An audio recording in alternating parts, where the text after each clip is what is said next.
So yeah, the beta launches tomorrow night. All the characters you're seeing from this build of the game will be playable. So once again, it's everyone from the starting Summer Games Fest build. Jamie, Ryu, Chun-Li. As I'm already captivated by the graphics. Guile, Ken, Kimberly, Jury. Oh god, did I miss one? Jamie. It was Jamie and Luke. Sorry, Luke's very... Right? I still keep having to remind myself that Luke is in the game. Because I've played of all the characters, I think I've actually played the least bit of Luke in Street Fighter 6, which I might want to change. I have a funny feeling he might end up being pretty decent. And I don't hate Luke, okay? I don't hate him. So, with that being said, there's going to be a lot of stuff in the game that is different from previous Street Fighters, right? There's a lot of familiar stuff coming back from older Street Fighter games. There's a lot of stuff that feels like really old Street Fighter games. And there's a lot of stuff that honestly feels very Street Fighter 5-y in many ways.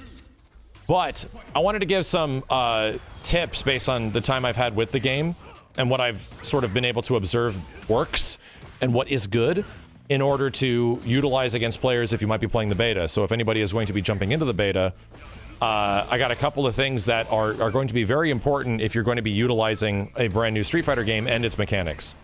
And number one is absolutely the most obvious one of them all. It is drive gauge.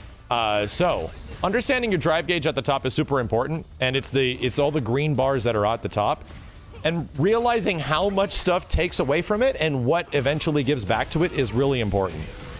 The biggest thing is what takes away your drive gauge is almost everything, like parrying, drive impact, drive rush, a lot. And also you can have your drive gauge removed from certain attacks like critical arts and stuff like that. It will actually be depleted. And we just saw even a little bit right there with like a level 1 going down. Drive gauge is one of the more, I think, unexplored parts of the game because balancing how it works, people just haven't had a ton of time to sort of figure it out. And people are already asking, yeah, can you do like a parrying build or something like that? Well, there's no build. Everyone gets access to the exact same stuff. But if you were to ask me, can you go around just doing this one thing all the time and spending your drive gauge on it? Probably not, right? The Street Fighter 6 really wants you to balance all of these elements together, you know? So I would say don't just stick to doing like one thing way too much because that will eventually be way too expensive. EX moves also cost your drive gauge. Your invincible wake-ups are your drive gauge. The only other one that isn't is your super meter. So outside of that, inside the drive gauge, there's one that is probably the most important. The most important drive gauge function that is one of the cheapest ones. This is my advice tip number 4, or my next advice tip. Drive impact is going to be stupid good. You are going to be getting opened up by drive impact non-stop when you jump the beta of this game. It is going to destroy you. It is reactable. It is punishable. There is stuff you can do about it, but a lot of people are going to be miffed by drive impact because even on block, if you're in the corner, it will lead to a combo. It is going to open up a ton of players in the first few sessions, if not few weeks, when the game eventually comes out. Drive impact's a big deal, and it severely changes like the mid-screen footsie/zoning game of Street Fighter 6 if you can't cancel out of moves. If you commit to a fireball from like this range that Ken's kind of at over here, where he's like from right there, if you commit to a fireball from that range, you can react with a drive impact, soak the whole thing, and punch the shit, get full combo. And what happens after a landed drive impact, there's not much scaling on that combo. You get a shit ton of damage, dude.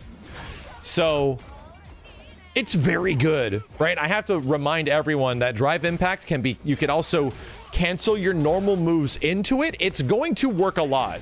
It's like a focus attack, but better in some ways, but also worse in some ways. Because at least a focus attack, you can soak a hit and then move forward or back, right? In drive impact, you cannot, right? You can, and here's the thing, right? And the more advice. The number 3 tip is countering drive impact.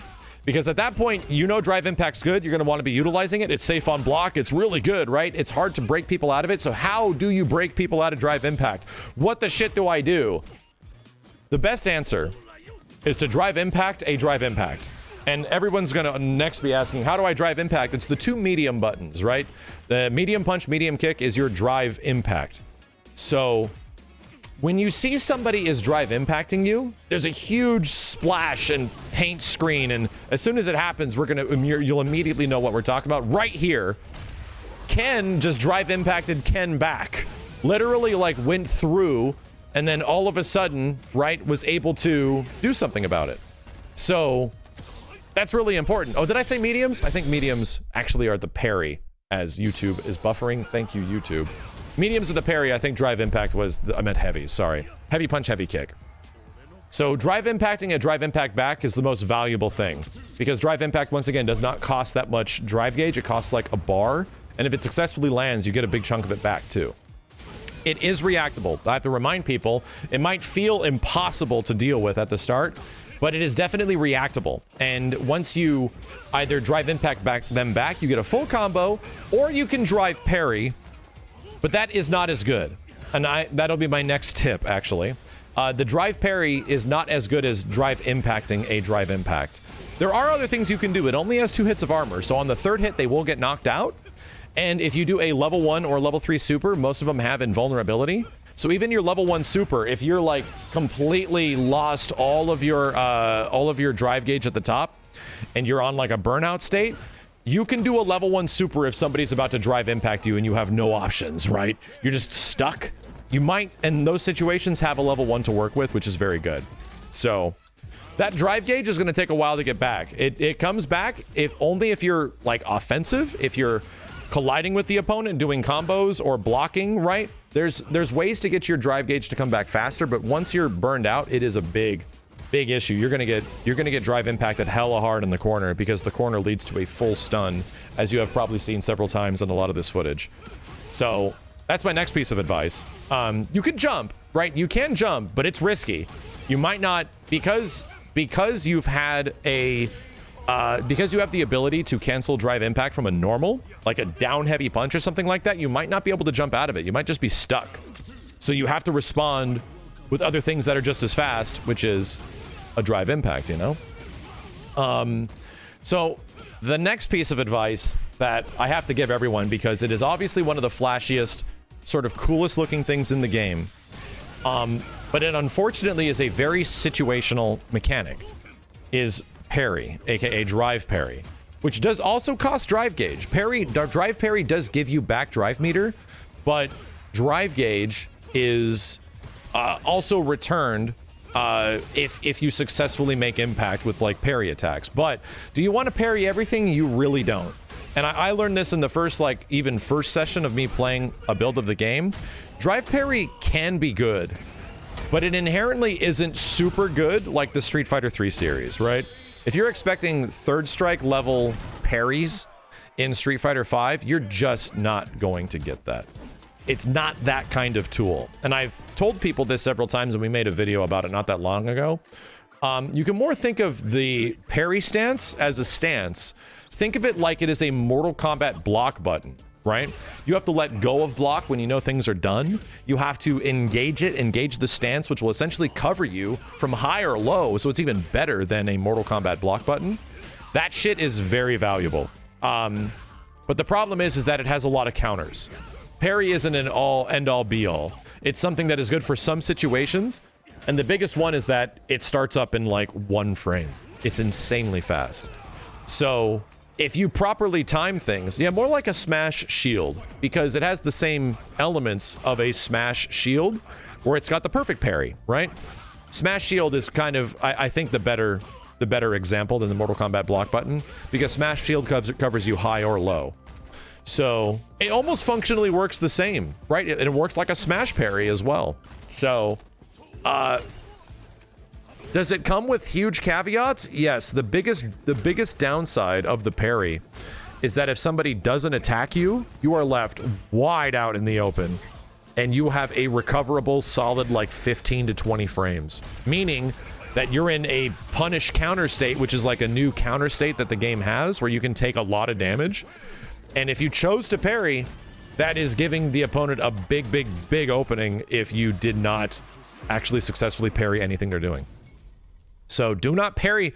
Please, dear God, use parry sparingly, right? If you want to give your opponent free wins in Street Fighter 6, just try to parry everything. Just do it. Try to parry absolutely everything. And you know what? It's honestly good for wake-ups. When you're waking up, it's good for block strings when you're trying to block stuff. Because the recovery from parry is pretty intense. And a lot of people are going to have some... I have a funny feeling it's going to be a scrub killer in many situations where it's going to go really well against people that don't know how to play the game. But for anybody that's around that like mid-level, where you understand the game a bit more, if you can respond to like drive impact with drive impact, stuff like that, oh man, yeah, the parry isn't going to be nearly as effective. You're going to have to be very smart with it, because that moment, it could change the tide of a game, but if you do it way too much, holy shit, dude, you take a lot of damage as a result. The other tip is that combos do not have the same tried and true routes like Street Fighter V did, right? A lot of Street Fighter V combos felt sort of homogenous for a lot of characters, where you just did like a medium, like a stand medium into crouching medium or something like that, or like a stand medium into crouching heavy. A lot of that combo system remains in Street Fighter V. There's definitely things that break the mold in this game, where it's like, oh, I can't combo after a light attack unless it's a counter hit. In SF5, not the case in Street Fighter 6. Street Fighter 6 it doesn't have like a universal sort of like combo route for every character. Ken can combo into his target combo from a crouching punch, from a crouching light punch. And that's big. That's a light starter into big damage, or relative good damage. So for anybody that's out there searching for combos, understand that the combo rules of the game is absolutely link-based still. The combos feel about as difficult as Street Fighter V combos did, but there is not a specific like route that you sort of remember like most characters having from previous games.